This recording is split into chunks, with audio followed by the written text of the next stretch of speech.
Very excited to have Reena Gupta from Aam Aadmi Party, Delhi Secretary. Did I get that right? Yes.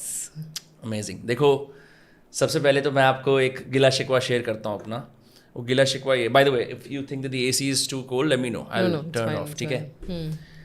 2000 India against corruption अपने peak पे शायद 2011 या 13 में था. Memory doesn't serve me very well. But जब आम आदमी party Delhi में आई तो उसका प्रभाव south of south Delhi Faridabad के अंदर भी पड़ा, हरियाणा में, टू द पॉइंट कि मेरे घर के कई लोगों ने मेंबरशिप ले ली उस वक्त. और वो जो टोपी है, that Gandhian cap with the आम आदमी पार्टी एंड द झाड़ू, ये सब. और उस टाइम पे if you read the Hindustan Times of India, Congress की सरकार और corruption went hand in hand to the point where Congress equal to corruption हो गया था. So everyone saw hope. The BJP was a resurgent force, but the Modi phenomenon hadn't kicked in until late 2013. तो उस वक्त I was very excited कि एक party आई है जो करप्शन हटा देगी, बदलाव ला लेगी, बहुत ऑप्टिमिज्म आया. You guys formed the government and then decided to let go and then formed it again. And then many things happened and years went on. A decade passed, was sitting in 2024. Let's objectively tell the truth that बहुत सारे लोग ये मानते हैं, हो सकता है कि बीजेपी और कांग्रेस ने स्मार्टली प्रोपेगेंडा चलाया हो, बट ये भी हो सकता है कि ये सच हो, that आम आदमी party has strayed away from the very ideals it stood for, which was an anti-corruption movement. That's how it was formed. कि हम complete transparency लेके आएंगे, हम लोकपाल एंड ओरिजिनल फॉर्म पास करेंगे. Has आम आदमी party 10 years, 11 years later become a party that uses the same caste-based, real politics style of politics that they once accused BJP and Congress for? No, I don't think so. I think तो आपने शुरू किया कि 2011-12 का scenario. उस समय आप बिल्कुल सही कह रहे हैं कि उस समय पूरे देश में एक गुस्सा था कि 70 साल हो गए आज़ादी को और अभी भी देश के हालात क्यों नहीं बदले हैं. और बहुत सारे लोगों को बहुत स्ट्रांगली ये फील होता था कि करप्शन उसकी एक जड़ है. मैं भी उनमें से एक थी. और हमने सब ने ये डिसाइड किया कि अगर हम लोगों को देश से करप्शन हटाना है, ट्रेडिशनल पॉलिटिकल पार्टीज़ को हमें रिप्लेस करना है, तो पब्लिक के सामने एक ऑल्टरनेटिव होना चाहिए. I'll just take you back. So it did not start with a political party, right? It started with India Against Corruption movement and us asking for a Lokpal, कि जन लोकपाल बिल आपको लाना चाहिए. All these political parties, Congress, BJP, they all laughed at us and said कि ये तो bunch of activists है, ragtag activists, इनको क्या पता कि पॉलिटिक्स क्या होती है, देश कैसे चलाया जाता है, सरकारें कैसे चलाई जाती हैं. एंड दे सेड कि अगर तुम में दम है तो बनाओ पार्टी और लड़ो चुनाव और जीत के आओ और अपना लोकपाल बिल बनाओ. And that's what we did. We formed a political party in 2012. We contested our first election. We did reasonably well. We did not get the full majority. So we had to take support from Congress. Then Congress was not supporting us to pass the Lokpal bill. We resigned. Then we came back with 67 out of 70 MLAs, which is, I think, record in the whole country. I don't think it's ever happened before. It's not happened before. And we passed the Lokpal bill. Then we again contested the next election in 2020. We came with 63 out of 70. And now we are at the cusp of contesting the next election and making Arvind Kejriwal the chief minister the 4th time. I don't agree with you that we've strayed away from what our ideals were. Even today, some of the work that we've managed to do in the last 10 years is being talked about in the country and the world over. And if you allow me 2 minutes, I can speak about a few of those. So, for example, when we formed the government, for us, it was very important that we invest in human capital. Because we always felt that there is no dearth of good people in our country, but the people are not being provided the opportunity to study in good schools, and that is the reason why they're not able to realize their true potential.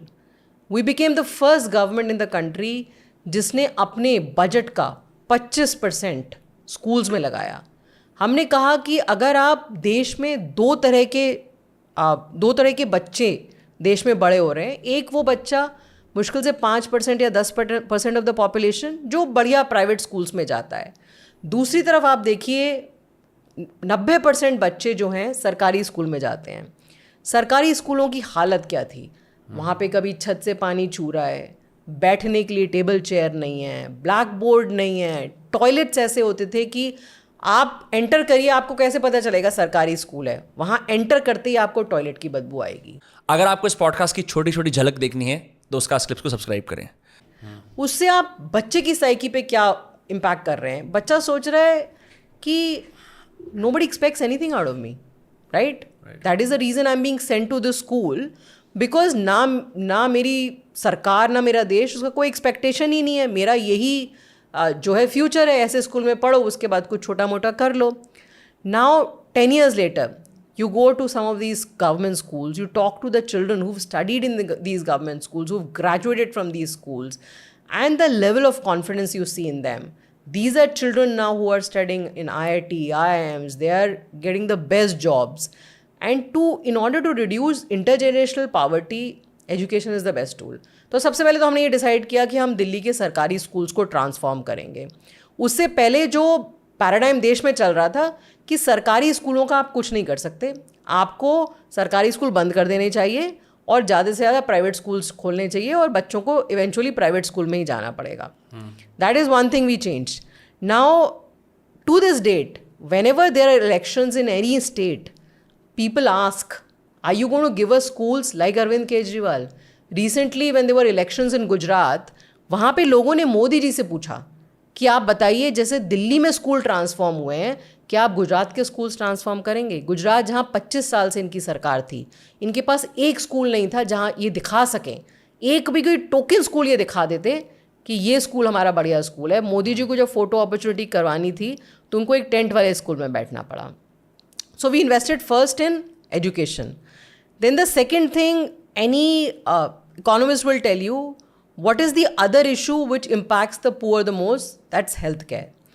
So we said कि healthcare जो है इतनी inaccessible है। Again यही paradigm चल रहा था कि सरकारी अस्पताल यूजलेस हैं, जिसके पास पैसा होता था वो प्राइवेट डॉक्टर्स के पास जाता था, बाकी सब राम भरोसे।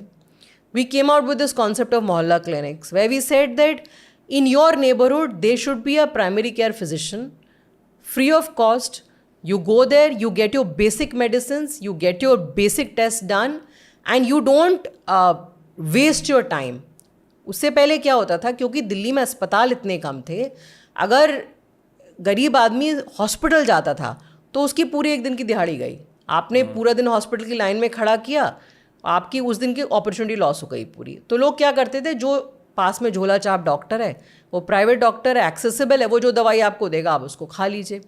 Now you have a Mohalla clinic in your neighbourhood, you are getting best quality health care, free of cost, and you are saving on your time. So this concept of mohalla clinic has been studied by the United Nations. और उन्होंने बाकी इसको पढ़ के उन्होंने और developing countries को बोला है कि ये मोहल्ला क्लिनिक का जो 3 tier स्ट्रक्चर है, कि आप अपने हॉस्पिटल्स में भीड़ नहीं लगा रहे हैं, जो नॉर्मल सर्दी, बुखार, खांसी, दस्त, इस तरह का काम है, वो प्राइमरी केयर है, वो आपके घर के पास आप उसको एक्सेस कर सकते हैं। कुछ कॉम्प्लिकेटेड चीज़ है तो आप सेकेंडरी केयर में जाइए। सो ये दो जो हमने काम किए, आज भी मुझे मेरे दोस्त बता रहे थे जो दूसरे स्टेट्स में काम कर रहे हैं, they are helping governments frame their manifestos, and governments are saying कि हमें मोहल्ला क्लिनिक बनानी है। तमिलनाडु की सरकार आई स्टडी करने कि कैसे हम मोहल्ला क्लिनिक बना सकते हैं, तमिलनाडु की सरकार आई हमारे स्कूल्स देखने की कैसे हम स्कूल्स बना सकते हैं। तो मुझे लगता है हमने 10 साल में दिल्ली और पंजाब में बढ़िया काम किया है। उससे बेटर ये हुआ है कि हमने जो बार है उसको इंक्रीज़ किया है, लोगों की एस्पिरेशन एंड लोगों की expectations from the elected representatives. People have started asking questions that if Arvind Kejriwal can build good schools in Delhi, why can't you build good schools? Rahul Gandhi had gone to Assam. वहाँ पे लोगों ने उससे पूछा, बच्चों ने पूछा कि क्या आप हमारे स्टेट में ऐसे स्कूल्स बना सकते हैं जैसे अरविंद केजरीवाल ने बनाए हैं। तो हम अभी भी अपने आइडियल्स पर टिके हुए हैं, अभी भी हम बहुत ट्रांसपेरेंट तरीके से बढ़िया से अपना बजट मैनेज करते हैं। And our whole model is that how do we make sure that every citizen has access to basic quality healthcare, good education, has enough food to eat, water, electricity, good roads, public transport. वो तो हम उस पर अभी भी अड़े हैं और उसी पे काम कर रहे हैं.